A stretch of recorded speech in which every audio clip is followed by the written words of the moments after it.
And he's actually a family-oriented, clean version comedian, Darren Marlar.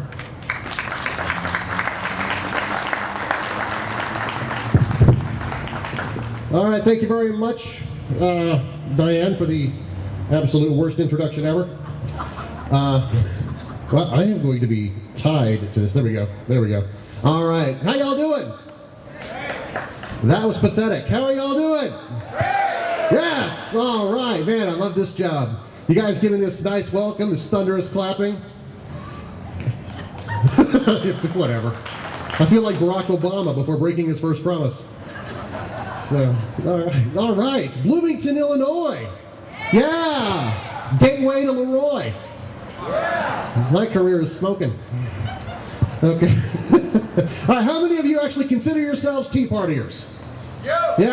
Yeah. All right. I love it. I can't believe I'm actually doing comedy for tea parties. It's awesome. I love it. I mean, although we call ourselves Tea Partiers, that's sort of a lame name, though, isn't it? I mean, when's the last time you went to a really awesome party and all they had to drink was chamomile tea? See? I proved my point. We should change the name. I think we should start calling ourselves, like, I don't know, margarita partiers. Yeah, we'd really build up the fan base then, wouldn't we? Of course, then we'd lose all the teetotalers. Those are the people that don't drink alcohol. Okay, that joke was a disaster. All right, that's okay. We'll just blame that joke on George Bush, too. So, you're looking at me like, dang, Danny Bonaducci's packed on the pounds. It stinks being a fat, red-headed white guy. Can you imagine me at the beach? Yeah, I got a six-pack, jumbo size, industrial strength, SPF 8000 sunblock. Of course, then I dive into the water. It's like a BP oil slick. Everybody out of the water! Somebody call FEMA!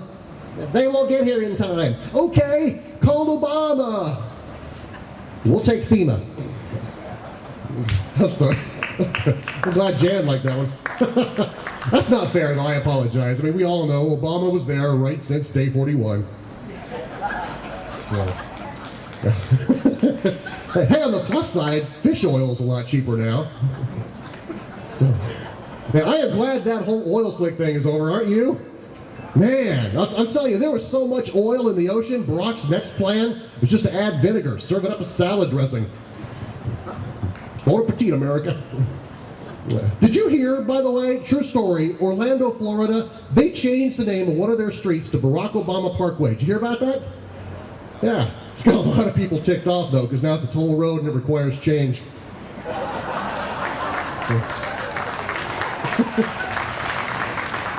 Oh, hey, speaking of Florida, that pastor, Terry Jones, he's the guy that wanted to burn copies of the Quran. Remember him? Fortunately, he decided against that, which I think was the right decision. But what really irks me is his rationale for that. He said the reason he was doing that is because the Quran is full of lies. I don't know enough about the Quran to say one way or another on that. That's not my point. The point is, if your rationale is to burn copies of it because it's full of lies, shouldn't he have started with a copy of the healthcare plan?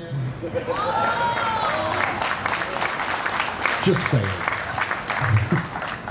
All right, yeah. The only part about going to the beach that I actually like is when I first show up, because that's when I put on my Speedo. It's about the same coverage as the healthcare plan. So, I come out of that changing room with a Speedo on top of my corduroys, because I like to leave people just like Governor Pat Quinn does, leaving people needing more. Yeah. Hey, Halloween's coming up. Anybody excited about Halloween? Yeah, I love Halloween. It's a socialist holiday, though, isn't it? No. All right, let me explain. Okay, well, think about it. As a kid, you're always broke, right? No matter what your parents say, you have to take candy from strangers. You're taking stuff from people you don't know. Socialism. It's redistribution of wealth for kids. Welcome to communism. So, actually, I love Halloween. I do, though. And here's why. Because I'm looking forward to it this year. A lot of my neighbors, they won't talk about their political affiliations. So this year for Halloween, I'm going to go door to door wearing a Sean Hannity mask. That way I'll know. Yeah, I'll know the liberal houses because instead of candy corn, they'll give me corn in a can. Yeah. What is this? Corn? You are not a great American. Yeah. I'm sorry, if somebody gives me Jolly Green Giant for Halloween, I'm giving them something back. Very next day, they're getting a letter from the president saying the elections have been moved to December. Yeah, it's like some liberals just don't get Halloween. Are you kidding me? Their messiah, Barack Obama, is from Chicago. You gonna tell me they don't understand the concept of extortion? Trick or treat. You give me a Butterfinger, or I give you this flaming bag of doggy poo. Yeah. That was a lot funnier in my head. Yeah. My parents were liberals too. I know it. Yeah. Every Halloween when I came home, all of my good candy would disappear because my parents needed to inspect it. Apparently I'm not the only one. All they ever left me with were popcorn balls, sugarless gum, and wax lips. Yeah. They ate all of my candy and then told me candy was bad for me. Isn't that like Al Gore in his private jet telling us to lessen our carbon footprint? Remember how cold it was last year?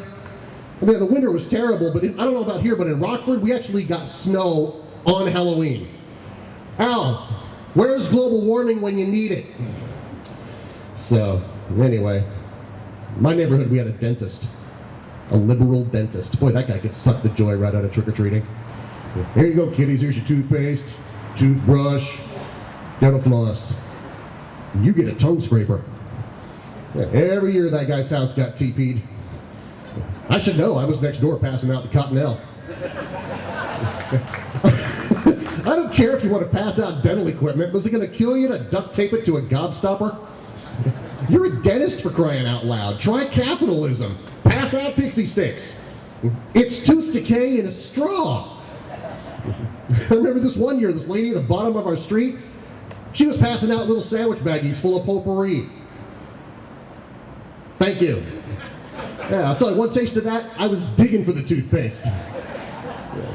Some kids go trick-or-treating at the mall now. Really? Seriously? By the time Halloween rolls around, haven't the malls been decked out for Christmas? That's gotta be weird. Trick-or-treat! Oh! What a scary Nancy Pelosi costume.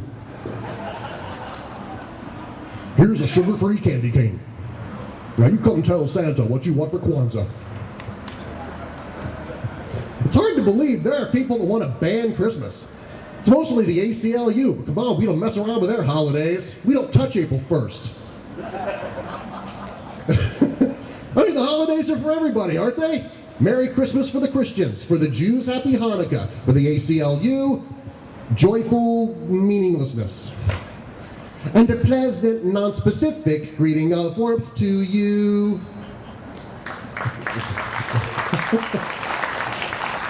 So, we don't have kids. But that's where life goes awry, though, isn't it, when you're a kid? I think it begins with the stories we tell our kids, too. Stories of death, bloodshed, carnage. Humpty Dumpty, for example.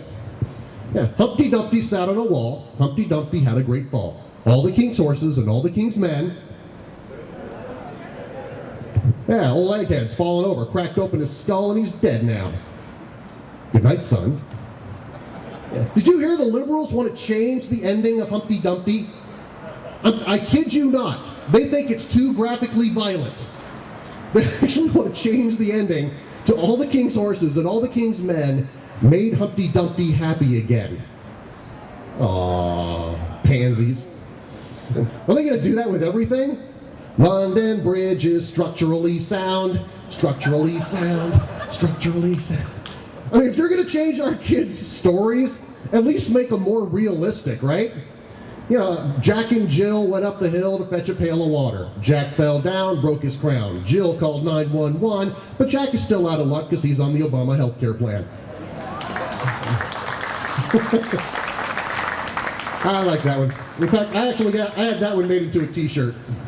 So I'm going to be at the white table over there when I'm done speaking and afterwards. Please stick around for all the speakers, though, before you come talk to me. But the t-shirts are 10. I've also got a CD.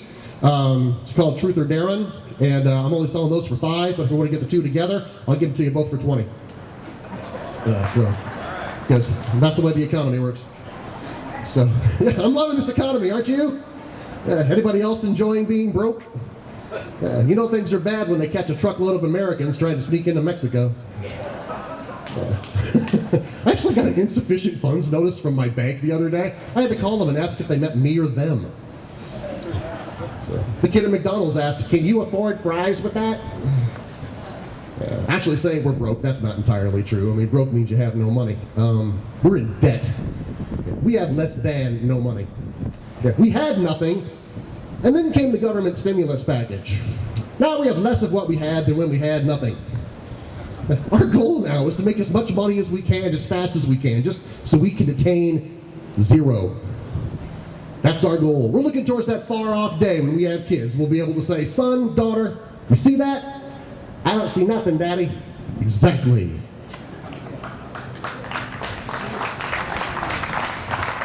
And one day, all of that nothing will be yours. Yeah. In the meantime, unlike our government, we're actually cutting spending. That includes the grocery budget. Last night, we were stuck eating ramen noodles, nuts that were left over from last Christmas, and stale cupcakes. She called it ramen almond ding dong.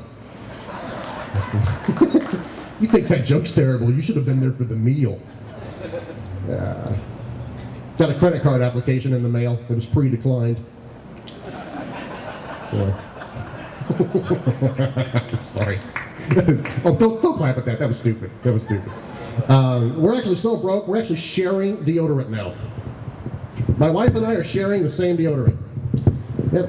Strong enough for a man, made for a woman. It works, I'm dry. But I've completely lost the ability to parallel park. Yeah. So, thank you very much, everybody. We'll see you at the polls on November 2nd. My name is Darren Marlar. God bless you.